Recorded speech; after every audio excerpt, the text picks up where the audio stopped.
आसान दिखने वाला सफ़र, तो क्या है इसके पीछे की कहानी? तो नमस्ते, मैं हूँ आपकी नेहा आशीष तिवारी, जिसका जन्म हुआ इटारसी में एक मिडिल क्लास फैमिली में, जहाँ पर ज़रूरतें पूरी होती हैं, ख्वाहिशों के बारे में सोचना पड़ता है। पर फिर भी मेरे पापा ने मुझे शिक्षा बहुत अच्छी दी, ताकि लाइफ़ की किसी दौड़ में मैं किसी से पीछे ना रह जाऊँ। जैसे ही कॉलेज में आई, तो मुझे ऐसा लगा कि उनकी ज़िम्मेदारी को थोड़ा-सा कम करना चाहिए और इस ज़िम्मेदारी को कम करने के लिए मैंने जॉब की, बच्चों को पढ़ाना शुरू किया। जैसे ही ग्रेजुएशन कंप्लीट हुआ, मेरी शादी हो गई आशीष जी से। जैसा कि आप सबको पता है कि आशीष जी ना होते हुए भी आज हमारे बीच में हैं। तो एक गृहस्थ जीवन, बहुत अच्छा जीवन, मतलब मुझे ऐसा लगता था कि मेरी लाइफ़ में कोई भी कमी नहीं है, सब कुछ बहुत अच्छा चल रहा था। पढ़ाई को फिर से मैंने वहाँ पर स्टार्ट किया और वहाँ पर मुझे ऐसा लगा कि मुझे गवर्नमेंट जॉब की तैयारी करनी चाहिए। घर में मैंने पढ़ाई शुरू करी। मैं जितने भी वैकेंसीज़ निकलती थी, उसको मैं फ़िल करती थी। समय निकलता चला गया। समय निकलने के साथ-साथ ये गुजारिश है, जो कमज़ोर समझती है अपने आप को, प्लीज़ अपने आप को कमज़ोर ना समझे। इन बहन की जगह पर रख के देखें और इन बहन की तरह हौसला बढ़ाए रखें और अपने आप को आगे बढ़ाएं। कभी परेशानी से घबराएं नहीं। जैसा कि हमारी सोसाइटी में बोला जाता है, बच्चे, आपके बच्चे नहीं हैं। तो जब भी बाहर निकला जाता था, तो एक ही वर्ड बनाया गया है, कुछ और वर्ड मैं यूज़ नहीं कर सकती, बाँझ। तो धीरे-धीरे करके वो मेंटल ब्रेकडाउन होना, इसकी वज़ह से मैंने अपनी पढ़ाई को छोड़ दिया। बाहर मैं बहुत कम निकलती थी और इसी टाइम पीरियड में आशीष जी की जॉब का रेलवे में होना, जो कि 2-2 दिन के लिए उनको बाहर जाना पड़ता था। तो इतनी ज़्यादा डिप्रेशन में चली गई कि कभी-कभी ऐसा होता था कि खड़े-खड़े बेहोश हो जाना बहुत नॉर्मल बात थी। एक बार मैं सोई तो सुबह उठी ही नहीं। घरवालों को चिंता हुई, दरवाज़ा खटखटाया गया, तब मैं अंदर बेहोश पड़ी थी। इतनी ज़्यादा मैं परेशान थी, मेरी दवाइयाँ स्टार्ट हुईं और भगवान की दया से मेरी लाइफ़ में आई ताशी, जिसको आप सब जानते हैं। ताशी के आते ही मैंने अपनी पढ़ाई को फिर से स्टार्ट किया। अब मैं गवर्नमेंट एग्ज़ाम की तैयारी नहीं कर सकती थी, तो मैंने बीएड किया। बीएड के लिए जो मेरा फॉर्म था, मैंने इटारसी से भरा ताकि मैं अच्छे से अपनी पढ़ाई को कर सकूँ, एग्ज़ाम दे सकूँ। पर मैं नहीं जानती थी कि ये जो बीएड है, ये मुझे लाइफ़ के इस दौर पर ले आएगा। इतने बीच में आया कोविड, जो कि मेरे लिए काल साबित हुआ। लॉकडाउन लगा। लॉकडाउन में एंटरटेनमेंट के लिए, जो कि हम घर में रहते थे, हम सेफ रहना चाहते थे, उतने टाइम पर बाहर नहीं निकलते थे। तो एंटरटेनमेंट के लिए वीडियोज़ बनाना स्टार्ट किया टिकटॉक पर, जो कि टिकटॉक बहुत वायरल था उतने टाइम पर। फैमिली के साथ वीडियोज़ होती थी, आशीष जी के साथ वीडियोज़ होती थी। टिकटॉक पर हमारी एक वीडियो बहुत ज़्यादा वायरल हुई, जो कि मिलियंस में थी और वहाँ पर जो हमें पहचान मिली, जो नाम मिला, वो था लव बर्ड्स। हमें लव बर्ड के नाम से जाना जाता था, धीरे-धीरे पहचान बढ़ती चली गई और जैसा कि बोलते हैं, मेरी लाइफ़ में उतार-चढ़ाव बहुत रहे हैं। तो फिर टिकटॉक बैन हो गया। टिकटॉक बैन होते ही दुःख हुआ, क्योंकि एक नाम मिल रहा था, एक फ़ेम मिल रहा था, लोग पहचानने लगे थे। उसके बाद पढ़ाई पर फ़ोकस किया और मुझे जाना था काफ़ी टाइम बाद मायके। मायके जाते टाइम मैंने नहीं सोचा था कि जब मैं वापस आऊँगी तो मुझे सब कुछ ख़त्म मिलेगा। मतलब मेरी लाइफ़ में कुछ बचेगा नहीं। मायके जाते टाइम वहाँ पर पता चलता है कि 15 दिन बाद एग्ज़ाम है और मुझे आशीष जी ने कहा कि एग्ज़ाम तुम्हें देना ही है और पता नहीं क्यों आप कह सकते हो अंदर से ऐसा लग रहा था कि मुझे वापस जाना चाहिए। लेकिन उन्होंने बोला कि नहीं, वापस नहीं आओगी। जैसा कि वो समझ गए थे कि इसका मन नहीं है। उतने टाइम में बीच में उनकी तबीयत खराब हुई। मुझे ना फैमिली से पता चला, ना मुझे आशीष जी से पता चला कि उनकी तबीयत खराब है। उन्होंने काम बोलकर मुझसे बात करना थोड़ा कम कर दिया। तो मुझे लगा कि शायद बिज़ी हैं इस कारण। घर से पूछने पर भी नहीं बताया गया कि तबीयत खराब है। मेरे एग्ज़ाम स्टार्ट हुए, पढ़ाई पर मैंने फ़ोकस किया, लेकिन फिर भी बार-बार मन में ऐसा लग रहा था कि कुछ गलत है। उतने टाइम पर मैं कभी भी दिन के टाइम फ़ोन नहीं करती थी। अचानक से मैंने फ़ोन किया और मेरी 2.5 साल की बेटी अपने पापा को देखकर बोलती है, उसने गाना अचानक से स्टार्ट किया कि मेरे पापा। और मैंने पहली पहली बार ही सुना था कि वो ये गाना सीखी, कहाँ से सीखी है। चेहरे से मुझे लगा कि शायद कुछ ठीक नहीं है। फ़ोन कट किया, मैंने नॉर्मल कॉल लगाया, तो नंबर बंद आया। मैंने सासू माँ के नंबर पर लगाया, मम्मी ने नहीं बताया कि तबीयत ख़राब है। उन्होंने बोला शायद सो रहा होगा। फिर ट्राई किया, नंबर बंद आया। शाम को अचानक से मेरे पास कॉल आता है देवर का, एम्बुलेंस में लेकर जा रहे हैं आशीष जी को, साँस लेने में तकलीफ़ हो रही है। सुनते ही जैसे ऐसा लगा सब पता नहीं अजीब-सा लग रहा था कि मुझे बस अभी जाना है। उतने ही टाइम पर मेरे मंगलसूत्र का टूटना, जिससे मेरी जान निकल गई। सब समझ गए कि ये ऐसे नहीं रह पाएगी, ये निकलना सुबह ही है। तो गोली दी गई, मुझे नींद की गोली दी गई कि मेरी रात निकल जाए। 10 बजे हॉस्पिटल में एडमिट हुए थे। सवा 11 बजे उनका कॉल आया, "हेलो नेहा, कैसी हो?" आवाज़ से लगा नहीं कि कुछ इतनी ज़्यादा परेशानी है। फ़ोन डिस्कनेक्ट हो गया, उसके बाद इतना ट्राई करने के बाद भी फ़ोन नहीं लगा। मैं परेशान, नींद की गोली का असर हुआ, मैं सो गई। मेरे भाई को पता था, किसी को नहीं पता था फैमिली में। उसके बाद सुबह उठे, रास्ते भर मैं बार-बार मोबाइल चेक कर रही थी, जो कि ऐसा कभी नहीं हुआ जाते टाइम, कि कहीं से कुछ मिल जाए, पता चल जाए। मैं कॉल कर रही हूँ तो कोई कॉल क्यों नहीं उठा रहा है। हॉस्पिटल के बाहर जाके हम अपनी गाड़ी से गए थे। हॉस्पिटल के बाहर जाकर खड़े होते ही भीड़ थी, तो मुझे लगा कि इतनी पहचान बनाकर रखी हुई है, सब लोग मिलने के लिए आए हैं। हाँ, मैंने बोला था कि अंदर जाऊँगी तो बात नहीं करूँगी, तबीयत खराब थी तो बताया क्यों नहीं।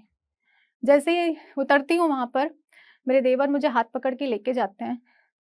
एक औरत जो लड़ने के लिए गई है अपने पति से कि वो हॉस्पिटल में लड़ेगी, कि आपने मुझे बताया नहीं, उसके सामने एक बहन आकर खड़ी होती है, उसका दरवाज़ा खुलता है। उसमें कुछ सोचने समझने का मुझे टाइम नहीं दिया गया। वो दरवाज़ा बंद कर देते हैं, ना देखने देते हैं, ना छूने देते हैं। सही कहा इस बहन ने, औरत कभी अकेली नहीं होती। जो लोग समझते हैं कि औरत मतलब औरत को हम दबा छिपा कर रख लेंगे और पति के किसी का पति ख़त्म हो जाता है तो मतलब उसको बहुत दबाया जाता है। उस पे हर एक ऐसा लालचन लगाया जाता है कि औरत है क्या कर लेगी, हमारे ही भरोसे तो रहे। और वो गाड़ी चली जाती है। जो लोग बोलते हैं ना, आज भी बोलते हैं जो लोग कि बहुत लोगों के साथ हुआ है, तो मेरी गुज़ारिश है कि इस समय को जीकर देखिएगा।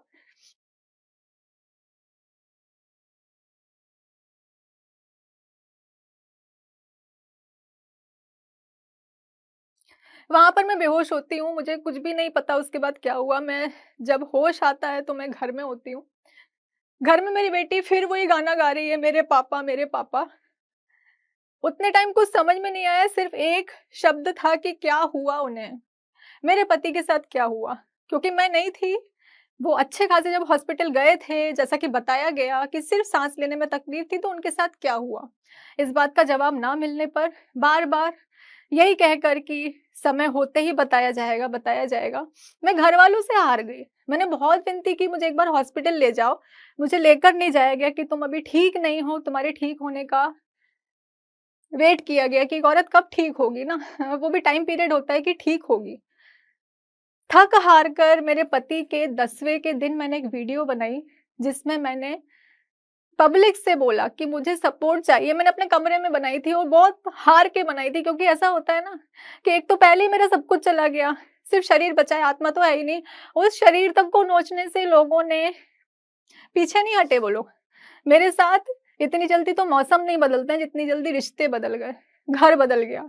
10वें के दिन मेरे नहाने के बाद, मेरे वॉशरूम में जाने के बाद, उस वॉशरूम को यूज़ ना करना, सुबह उठकर मेरा चेहरा ना देखना, ये जताया जाना कि अब ये बार-बार बोला जाना कि हमें तो लग रहा था कि तुम ज़िंदा नहीं रहोगी। हमें लग रहा था तुम इतना प्यार करती हो कि तुम आगे सर्वाइव नहीं कर पाओगी।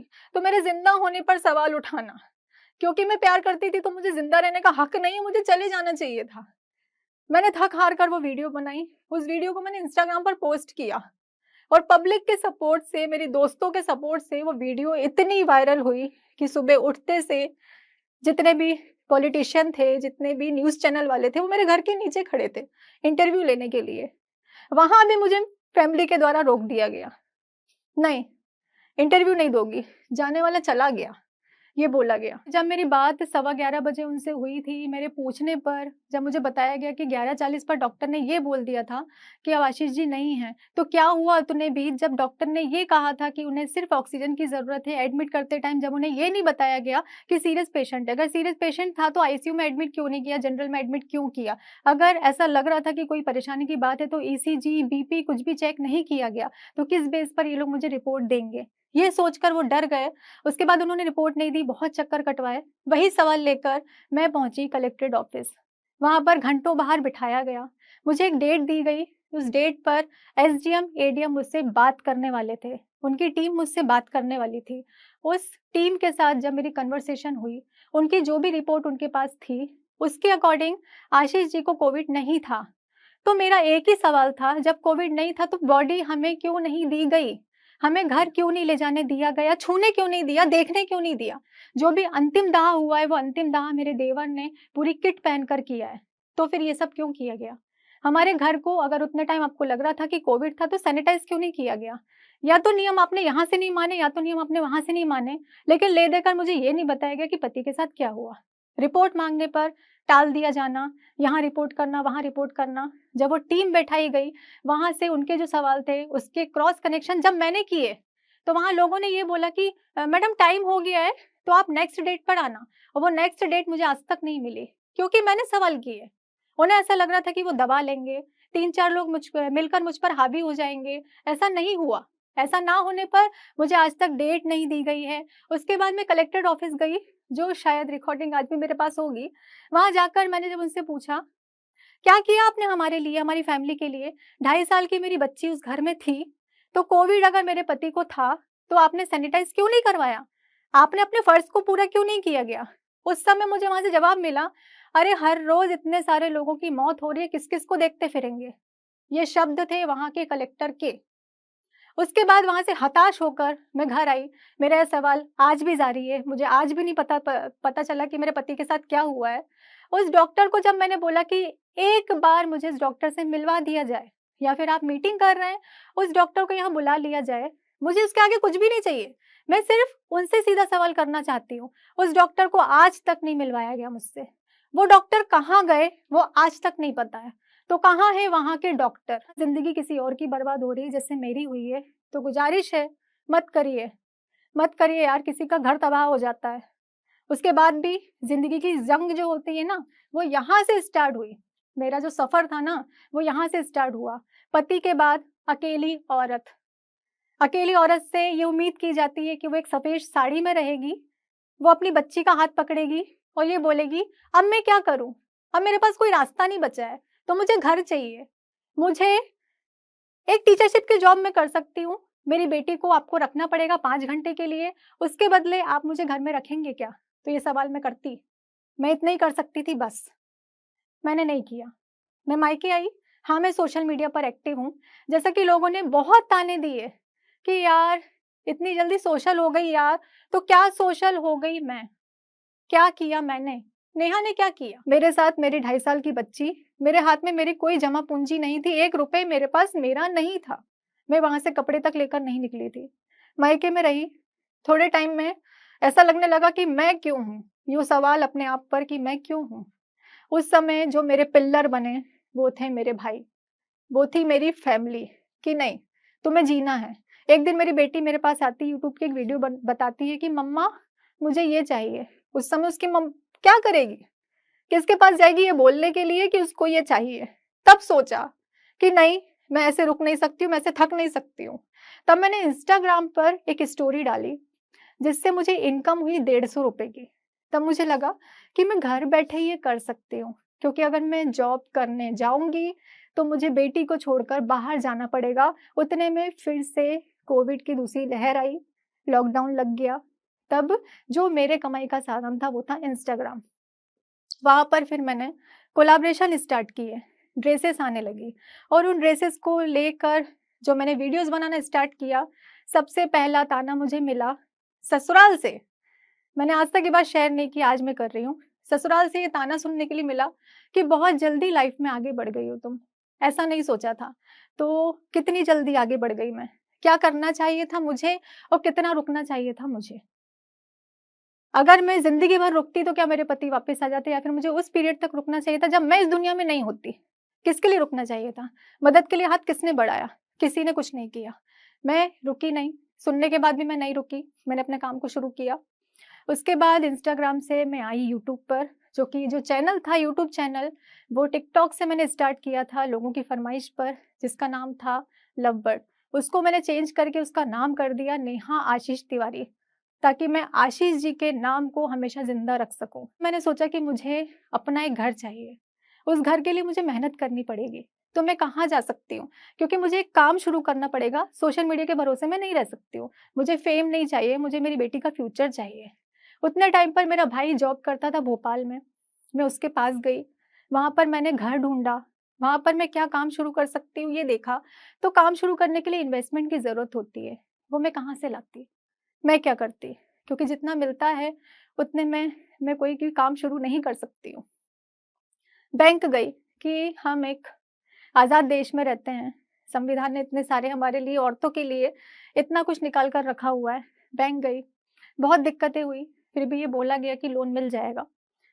लोन के बेस पर मैंने अपना काम शुरू किया। फिर मैंने लिया एक घर जो कि मेरा पहला अचीवमेंट था। भोपाल में एक नए शहर में मैंने अपने और अपनी बेटी के नाम पर एक घर लिया। घर के बाद जैसे ही मेरा एक बुटीक है जिसका नाम है नेहाज़ बुटीक, और मैं इसे अपने ही नाम पर शुरू करना चाहती थी क्योंकि मैं अपने नाम को बताना चाहती थी कि मैं कर सकती हूँ। वहाँ पर शुरू करने के बाद ही पता चलता है कि लोन नहीं निकल पाएगा। जैसे फिर से कहा जाता है ना कि उतार-चढ़ाव इतने देखे कि मैं फिर से नीचे आ गई, कि मैंने घर तो ले लिया यहाँ पर मैं काम क्या करूँगी? थोड़े से कपड़े रखकर मैंने उस बुटीक को स्टार्ट किया। उसके बाद ऑनलाइन पेज स्टार्ट। और अपने आप को आगे बढ़ाएं, कभी परेशानी से घबराएं नहीं, और कभी ये ना सोचें कि हम क्या करें कि अपनी जान ले लें। अपना जितना हो ईमानदारी से मेहनत करें, और अपने बच्चों की तरफ देखें और अपना किया, और पब्लिक का इतना ज़्यादा सपोर्ट मुझे वहाँ से मिला कि आज मेरे बुटीक पर 1 नहीं 2 मशीनें हैं। मैं जो वीडियोज़ बनाती हूँ, आज भी उँगली उठती है। ये हमारे जो देश है ना, इसमें आप बोल सकते हो कि 2 प्रकार के लोग हैं। जब मैं अपने हस्बैंड के साथ वीडियोज़ बनाती थी, तो वायरल किस वजह से हुई थी? संस्कारों के कारण, क्योंकि मैं कभी पल्ला सर से हटाती नहीं थी। आज वही सोसाइटी मुझ पर उँगली उठाती है, क्योंकि मैं उस शब्द को यूज़ नहीं करना चाह रही थी, पर मुझे करना चाहिए। विधवा, विधवा शब्द का यूज़ करके मुझे बार-बार टॉर्चर किया गया कि एक विधवा नए कपड़े भी नहीं पहन सकती है, क्यों पहनेगी? उसे नहीं पहनना चाहिए। तो ये हमारे समाज का रूप है। बार-बार फ़ोन पर टॉर्चर किया जाना, किसी के द्वारा बुलवाया जाना, ये सब स्टार्ट था। लेकिन मैं फिर भी नहीं रुकी, क्योंकि मेरे हिसाब से मैं कुछ गलत नहीं कर रही थी। ये मेरा काम था जो मैं अपनी बेटी के लिए कर रही हूँ। मैं रुक नहीं सकती थी, क्योंकि उसके लिए कौन है? मैं किसी के सामने हाथ नहीं फैलाऊँगी। हाँ, मैं मानती हूँ कि मैं विधवा हूँ। मेरे पति इस दुनिया में नहीं, आप लोगों के लिए, मेरे लिए हैं और हमेशा रहेंगे। तो जो महिलाएँ हैं, उनके लिए बस एक ही बात मैं कहना चाहती हूँ कि बहुत मुझे सहारा दिया गया, सहारा मुझे दिखाया गया। हर तरीके के लोगों से मैंने डील की है इस दुनिया में, बहुत छोटी-सी उम्र में। मेरी उम्र इतनी नहीं है जितना कुछ मैंने देख लिया। तो बेसहारा मत समझिएगा अपने आप को, क्योंकि सहारा अगर कोई देता है ना, तो बहुत सारी शर्तों पर देता है। ये जो हमारा समाज है ना, वो शर्त माँगता है। तो वो शर्त जो होती है वो ये होती है कि आप अपने पति की तस्वीर को अपने सीने से लगाए, एक हाथ का घूँघट डाले, एक कोने में बैठकर रोते रहेंगे, तो आप पतिव्रता हैं। तो ही आप पतिव्रता हैं, आप अपने पति से प्यार करती हैं। तो ऐसे समाज को, उनके नियमों को मैं नेहा आशीष तिवारी मानने से इनकार करती हूँ। मैं ऐसी ही हूँ। मैं ऐसे ही अपनी बेटी को पालूँगी। तो जो महिलाएँ आज भी घुट-घुट कर जी रही हैं ना, उनके लिए तो एक शब्द मैं बोलना चाहूँगी कि बेचारी नहीं हो आप। आप बेचारी नहीं हो। आप लड़ सकती हो, आप जीत सकती हो, आप सब कुछ कर सकती हो, पुरुष प्रधान समाज, मैं मानती हूँ। लेकिन औरत जननी है, शक्ति है, इस बात का आप ध्यान रखिए। आज मैंने अपना एक काम शुरू किया है, उस काम से जब मुझे ऑर्डर आने शुरू किए, अब मैं अपना एक दूसरा काम भी शुरू करने वाली हूँ। तो बहुत जल्दी मैं अपने नाम को, नेहा नाम को, उन ऊँचाइयों तक लेकर जाऊँगी, जो कहते हैं ना कि मुझे सीढ़ी नहीं चढ़नी है, मुझे उड़ान भरनी है। इसलिए क्योंकि मेरी बेटी के लिए सिर्फ़ मैं हूँ, मैं ही उसकी माँ हूँ, मैं हूँ उसके पापा हूँ। तो जिन लोगों ने उम्मीद करी थी, ये लौट कर आएगी, ये हमारे ही पास आएगी और ये रोएगी। तो आज ये तमाचा उन लोगों के मुँह पर कि मैं नहीं आई और ना मैं आऊँगी, और अपनी बेटी को अकेले अपने दम पर पाल के बताऊँगी। ना उसकी ज़रूरतों को सिर्फ़, मैं उसकी ख्वाहिशों को भी पूरा करूँगी। पुरुष प्रधान समाज में औरत का जो स्थान है, वो किसी का नहीं हो सकता। तो इस बात को आप लोग ध्यान रखिए कि अगर ऐसा नहीं कर सकते हैं ना, तो ऐसा भी मत करिए, मत करिएगा। क्योंकि जब एक चुप रहने वाला इंसान अंदर की चुप्पी तोड़ता है ना, तो कभी-कभी तबाही भी आती है। तो ध्यान रखिएगा इस चीज़ का। अगर मेरी बेटी पर या मुझ पर बात आती है, तो मैं दुर्गा भी हूँ, मैं काली भी हूँ और सबसे पहले मैं एक माँ हूँ। जैसा कि मुझे बोला गया था कि बेसहारा हो, सहारे की ज़रूरत है, तो मुझे सहारा नहीं चाहिए। मैं अपने आप में काफ़ी हूँ। तो मैं नेहा आशीष तिवारी हूँ, मैं सब कुछ कर सकती हूँ। आप लोगों का प्यार, सपोर्ट मुझे ऐसे ही चाहिए। आम औरतों को अपनी आवाज़ उठानी चाहिए, क्योंकि यहाँ पर अगर आपकी कोई मदद भी कर रहा है ना, तो वो किसी शर्त पे कर रहा है। उसको आपसे कुछ चाहिए, बदले में कुछ चाहिए। तो यहाँ पर बदले में देने के लिए औरत नहीं बैठी है। वो अपना फ्यूचर देखेगी, अपने बच्चों का फ्यूचर देखेगी। आप उस पर उँगली उठाने के लिए खड़े हो जाते हैं, सहारा देने के लिए आप बोलते हैं कि इसके बदले ये, तो वो क्यों करेगी? वो नहीं करेगी। आपको आगे बढ़ना चाहिए, आप बेसहारा नहीं हैं, आपको सहारे की ज़रूरत नहीं है। आप ये मत देखिए कि आपने क्या खो दिया, आप ये देखिए कि आपके पास क्या है। आप ये मत देखिए कि आपने अपनी ज़िंदगी में अपनी ज़िंदगी को खो दिया। आप ये देखिए कि आप किसकी ज़िंदगी में हैं। मम्मी, पापा, भाई, बहन, बहुत सारे रिश्ते होते हैं, जिनके लिए हमें जीना होता है, जिनके लिए हम सब कुछ होते हैं। आप ये मत देखिए आपके पास क्या नहीं, आप क्या नहीं कर सकते। जो है, उससे आप अपनी काबिलियत से क्या पा सकते हैं, किस मुकाम को पा सकते हैं और प्लीज़ सीढ़ी मत ढूँढिएगा, उड़ान देखिएगा। उड़ना है, हर औरत का सपना भी होता है, हर औरत को ये करना भी चाहिए और ज़िम्मेदारी भी है। हम औरत हैं, हम घर सँभाल सकते हैं, बच्चे सँभाल सकते हैं, औरतें देश भी सँभालती हैं। तो हम अपनी ज़िम्मेदारी को किसी और पर क्यों थोपेंगे और कोई हमारे बच्चों की हमारी ज़िम्मेदारी क्यों उठाएगा? आप जननी हैं, आपने जन्म दिया है, आप एक औरत हैं, तो आप लड़िए, अपने लिए लड़िए, अपने बच्चे के लिए लड़िए, उस नाम के लिए लड़िए जो आज भी आपके नाम के साथ है, जैसा कि मैं, नेहा आशीष तिवारी, इस नाम को मरने नहीं दे सकती हूँ मैं, तो आप भी मरने मत दीजिए। आप ज़िंदा रहिए उस नाम के लिए और जी कर बताइए प्लीज़, ज़िंदा मत रहिए, जी कर बताइए। और उन लोगों के मुँह पर तमाचा ज़रूर मारिएगा जो बोलते हैं कि आओ ना यार, यहीं तो रहना है। हम ही हैं करने वाले, आप करने वाले नहीं हो, करने वाली मैं हूँ और सिर्फ़ मैं हूँ। हर औरत एक्स्ट्राऑर्डिनरी बन सकती है अगर आपकी नीयत साफ़ है, आप ईमानदार हैं, आप में काम करने की लगन है और आपका रास्ता सही है, तो आप उस रास्ते पर चलकर, अकेले चलकर, कोई ज़रूरत नहीं है। मैं मानती हूँ पुरुष प्रधान समाज है, लेकिन आप अकेले भी कर सकते हैं, ज़रूरत नहीं है आपको किसी के सपोर्ट की। आप आगे बढ़ सकते हैं, आप वो मंज़िल पा सकते हैं जिस मंज़िल के आप हकदार हैं और आपको पाना चाहिए। अगर आप कर सकते हैं, आप में वो काबिलियत है, तो मेरे हिसाब से आपको करना चाहिए अपने लिए और सिर्फ़ सबसे पहले अपने लिए। इस वीडियो के बारे में अपनी राय नीचे कमेंट सेक्शन में हमें बताएं और अपने दोस्तों के साथ ये वीडियो शेयर करना ना भूलें।